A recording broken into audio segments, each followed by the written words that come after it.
नमस्कार दोस्तों, मैं अनीता और आप सभी का स्वागत करती हूं आपके अपने चैनल ई ज्ञान में। दोस्तों आज हम लोग किसान बिल 2020 न्यू फॉर्म बिल 2020 को डिस्कस करेंगे।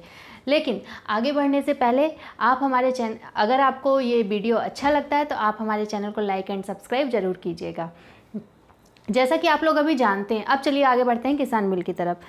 देखिए, जैसा कि आप लोग अभी जानते हैं कि हमारी गवर्नमेंट ऑर्डिनेंस के थ्रू एक बिल लेकर किसानों के लिए एक बिल लेकर आई है और इस बिल को लेकर इंडिया में काफ़ी प्रोटेस्ट हो रहा है, हर जगह विरोध चल रहा है। और आज हम इस वीडियो में यही चीज़ देखते क्या पॉइंट है इस बिल के अंदर जो इस बिल को लेकर इतना प्रोटेस्ट हो रहा है। आप लोग अभी न्यूज़ में देख ही रहे होंगे कि पंजाब और हरियाणा के किसानों ने इस बिल के विरोध में काफ़ी प्रदर्शन किया और साथ में रैलियां निकाली और अपनी इस रैली की थीम उन्होंने रखी किसान बचाओ मंडी बचाओ। और साथ ही इसके विरोध में शिरोमणि अकाली दल सीएत की मंत्री श्रीमती हरसिमरत कौर बादल, जो कि अभी क्या है केंद्रीय खाद्य प्रसंस्करण मंत्री थी, उन्होंने सरकार को अपना इस्तीफा दे दिया है। वह क्या है, फर्स्ट विधेयक की अगर हम बात करें, कृषि उपज वाणिज्य एवं व्यापार संवर्धन एवं सुविधा विधेयक 2020, the farmers produce trade and commerce promotion and facilitation bill 2020। First विधेयक है। दूसरा विधेयक है इसमें मूल्य आश्वासन पर किसान बंदोबस्ती और सुरक्षा समझौता और कृषि सेवा अध्यादेश 2020। इसको that means the farmers empowerment and protection agreement of price assurance and firm service bill 2020। इसके अंदर तीसरा विधेयक है आवश्यक वस्तु संशोधन विधेयक 2020, एसेंशियल कमोडिटीज अमेंडमेंट बिल 2020। ये तीनों बिलों को कंसीडर करके एक बिल बना है न्यू फॉर्म बिल, जो कि गवर्नमेंट ऑर्डिनेंस के थ्रू लेकर आई है। अब इन तीनों बिलों को डिटेल में समझने के लिए सबसे पहले हमें कुछ टर्मिनोलॉजीज़ को समझना पड़ेगा।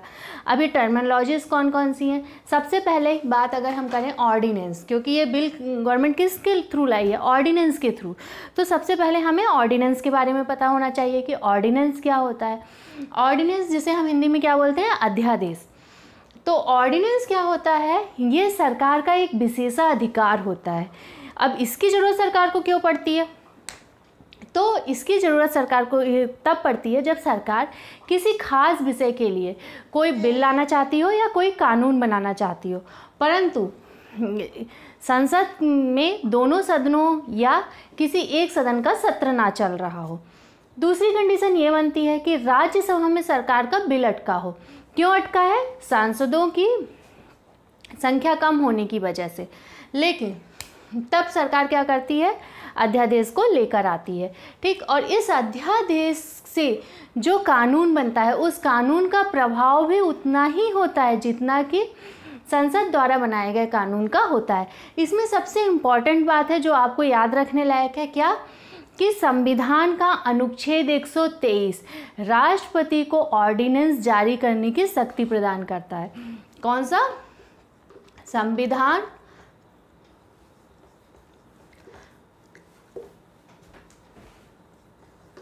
का अनुच्छेद 123 ये क्या करता है? राष्ट्रपति को ऑर्डिनेंस जारी करने की शक्ति प्रदान करता है, ठीक। आई होप आप लोग ऑर्डिनेंस अध्यादेश को काफ़ी अच्छे से समझ लिए होंगे। एमएसपी किसानों को उनकी फसल के लागत मूल्य से ज़्यादा मूल्य मिल सके, इसके लिए क्या करती है भारत सरकार? एक न्यूनतम फिक्स्ड प्राइस, न्यूनतम मूल्य तय करती है सारे देश में, और ख़रीदार नहीं मिलने पर उसी फिक्स्ड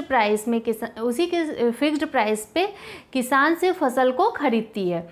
और ये जो एमएसपी है यह कृषि उत्पादों में मूल्यों की गिरावट को कम करता है, गिरावट को रोकता है। यह एमएसपी 12 फसलों तथा गन्ने की फसल में फेयर एंड रिन्यूमरेशन का काम करता है, ठीक। और ये एमएसपी कौन लागू करता है? कृषि लागत मूल्य आयोग CACP के द्वारा इसे लागू किया जाता है, ठीक। अब हम बात करते हैं AMPC agriculture produce market committee की। तो AMPC क्या है? एक वैधानिक समिति है जिसे राज्य सरकार द्वारा गठित किया जाता है। और ये AMPC क्या करती है? यह बिचौलियों या अड़हतियों बिचौलिया या अड़तिया जो कि ग्रामों में होते हैं।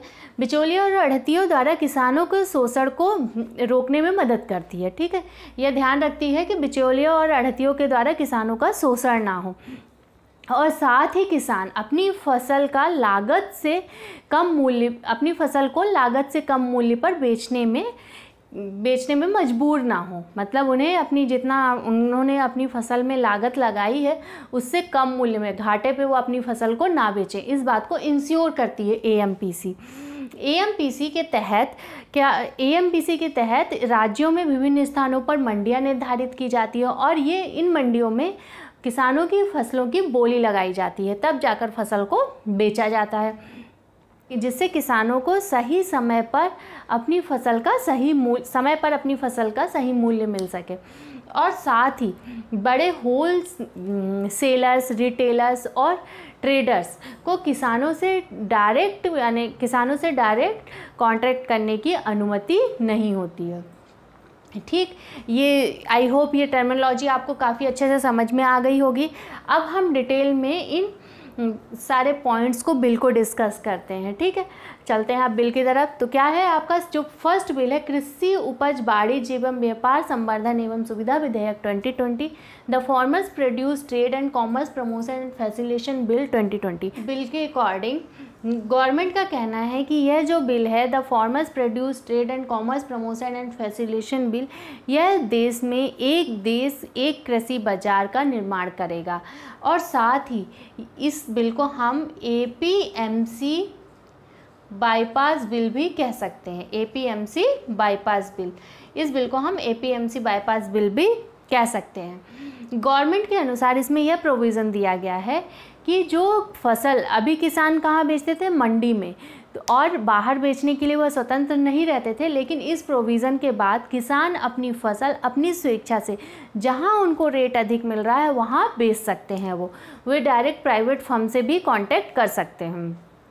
ठीक, अब पॉइंट को देखते हैं कि इस बिल का आखिरकार अपोज क्यों हो रहा है, क्योंकि ये चीज़ तो अच्छी है कि किसान अपनी फसल को जहाँ ज़्यादा रेट मिल रहा है उसमें ये बाध्यता नहीं रहेगी कि उसको अपनी फसल को केवल मंडी में बेचना है, जहाँ उसे ज़्यादा रेट मिल रहा है वहाँ पर वो अपनी फसल को बेच सकता हो रहा है। तो इसका राज्यों का कहना है कि अगर किसान अपनी फसल को मंडी से बाहर बेचेंगे तो स्टेट के रेवेन्यू में कमी आएगी, क्योंकि मंडी द्वारा मंडी शुल्क अर्जित करती है वह क्या हो जाएगा, इसमें कम हो जाएगा।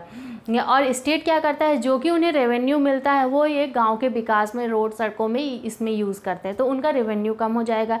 इसलिए वो इस बिल को लेकर विरोध कर रहे हैं। कुछ लोगों को इस बिल से बिल्कुल दिक्कत नहीं है, लेकिन एमएसपी, उनको सिर्फ एक बात से प्रॉब्लम है कि जो एमएसपी है वो गवर्नमेंट सेक्टर में लागू होती है, इसे प्राइवेट फर्म के लिए भी फिक्स किया जाए। ठीक, अब हम नेक्स्ट बात करते हैं मूल्य आश्वासन पर किसान बंदोबस्ती और सुरक्षा समझौता और कृषि सेवा अध्यादेश 2020, the farmers empowerment and protection agreement of price assurance and firm service bill 2020 की, कि इस बिल में, इस प्रोविज़न में गवर्नमेंट क्या कहती है। में सरकार का कहना है कि किसान अब अपनी फसल का मूल्य फसल तैयार होने से पहले तय कर सकता है प्राइवेट फर्म के साथ, यानी मतलब इसमें कॉन्ट्रैक्ट कर सकता है, एक एग्रीमेंट कर सकता है प्राइवेट फर्म के साथ। इससे किसानों में फसल के ख़राब होने को लेकर जो चिंता रहती है, डर रहता है, वो डर इसमें ख़त्म हो जाएगा इस प्रोविज़न के अंदर।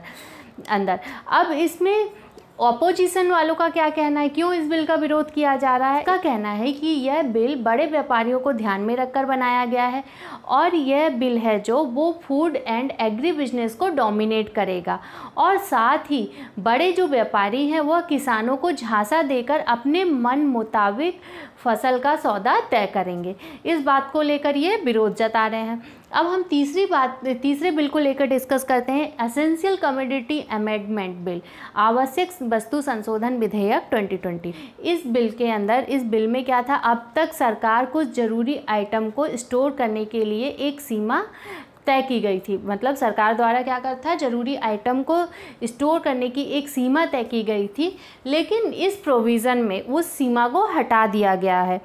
इस बिल पर इस सीमा को समाप्त करने का प्रावधान है कि अब सरकार का कहना है कि सरकार का कहना है कि यह जो बिल है ये क्या करेगा, FDI और प्राइवेट इन्वेस्टमेंट